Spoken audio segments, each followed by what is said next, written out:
அன்பிற்கினியவர்களுக்கு வணக்கம். முகநூல்ல பார்த்த ஒரு பதிவு, வாழ்க்கையின் விதிமுறைகள் 7. ரொம்ப சிம்பிளா இருந்தது படிக்கும்போது. உங்க கூடயும் பகிர்ந்துக்கலான்னு இதோ வந்துட்டேன். அதுலயும் அந்த 7வது விதி நம்ம மறந்து போற ஒரு விஷயத்தை ஞாபகப்படுத்துறதா இருந்தது. சரி, முதல் விதி, போகட்டும் விட்டுவிடு.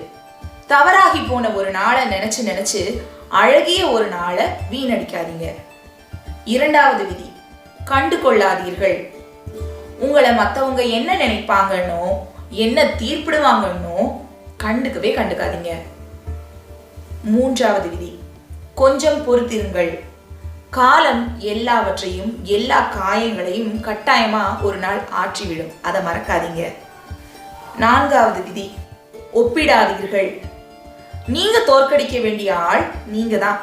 நேற்று எப்படி நீங்க இருந்தீங்களோ அந்த நிலையை தான் தோற்கடிக்க பார்க்கணும். வேற யாரோடையும் தேவையில்லாம ஒப்பிட்டு உங்களுடைய நேரத்தை வீணடிக்காதீங்க. 5வது விதி, அமைதியாக இருங்கள். பரவாயில்ல, கூலா இருங்க. எல்லா காரியமும் மிகச்சரியா நேர்த்தியா இருக்கணும் அப்படின்ற கட்டாயம் ஒருபோதும் இல்லை. 6வது விதி, நீங்கள் மட்டுமே காரணம். எதுக்குன்னு நினைக்கிறீங்களா? உங்க மகிழ்ச்சிக்கு தான். உங்கள் மகிழ்ச்சியின் பொறுப்பாளி வேற யாரும் இல்லை, நீங்க மட்டும்தான். 7வது விதி, புன்னகை.